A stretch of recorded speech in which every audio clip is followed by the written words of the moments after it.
12वीच्या विद्यार्थ्यांसाठी अतिशय महत्त्वाची आणि आनंदाची बातमी समोर येत आहे। 12वी परीक्षेचा बोर्डाचा निकाल जाहीर झालेला आहे।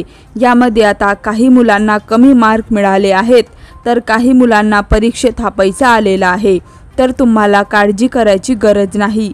12वी बोर्डाचा निकाल लागल्यानंतर आपल्याला काय करता येईल याचे पर्याय आपण बघणार आहोत। राज्यातील विद्यार्थ्यांसाठी एक आनंदाची बातमी समोर येत आहे। 12वी बोर्डाचा निकाल जाहीर झालेला आहे।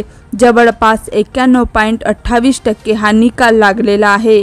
यामध्ये भरपूर मुलांना यश आलेलं आहे, काही मुलांना पैसा आलेला आहे, तरी काही मुलांना आता वाटतं की कमी मार्क मिळाले आहेत। तर अशा मुलांनी काळजी करायची गरज नाही। त्यासाठी काही पर्याय असतात, या पर्यायाची माहिती आपण बघणार आहोत। पुनर्मूल्यांकनासाठी काय करावे? पहिला आहे 12वी परीक्षेच्या उत्तरपत्रिकेच्या पुनर्मूल्यांकनासाठी ऑनलाईन पद्धतीने अर्ज मंडळाच्या अधिकृत संकेतस्थळावरून करण्यासाठी प्रथम उत्तरपत्रिकेची छायाप्रत घेणे अनिवार्य आहे।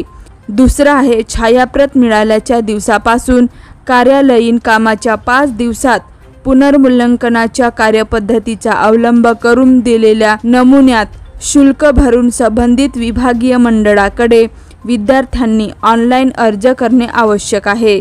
तिसरा आहे ज्या विद्यार्थ्यांना उत्तरपत्रिकेचे पुनर्मूल्यांकन करायचे असेल त्यांनी अधिक माहितीसाठी संबंधित विभागीय मंडळाकडे संपर्क साधावा, असे आवाहन राज्य मंडळाने केले आहे।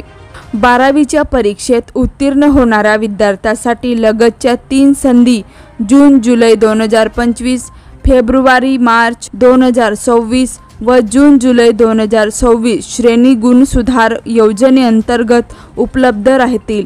जून-जुलै 2025 मध्ये आयोजित करण्यात येणाऱ्या पुनर्परीक्षार्थी श्रेणी सुधार व खाजगीरित्या प्रविष्ट होणाऱ्या विद्यार्थ्यांसाठी 7 मे पासून मंडळाच्या संकेतस्थळावर ऑनलाईन पद्धतीने अर्ज भरून घेण्यात आले आहेत, असे राज्य मंडळाचे सचिव देवीदास कुलाड यांनी म्हटले आहे।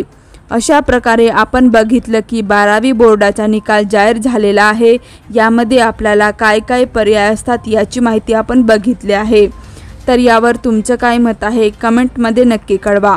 तर अशाच प्रकारच्या ताज्या आणि महत्त्वाच्या बातम्या जाणत रहा आणि आपल्या TV24 समाचार मराठी न्यूज या यूट्यूब चॅनलला लाईक आणि सबस्क्राईब नक्की करा। तोपर्यंत नमस्कार।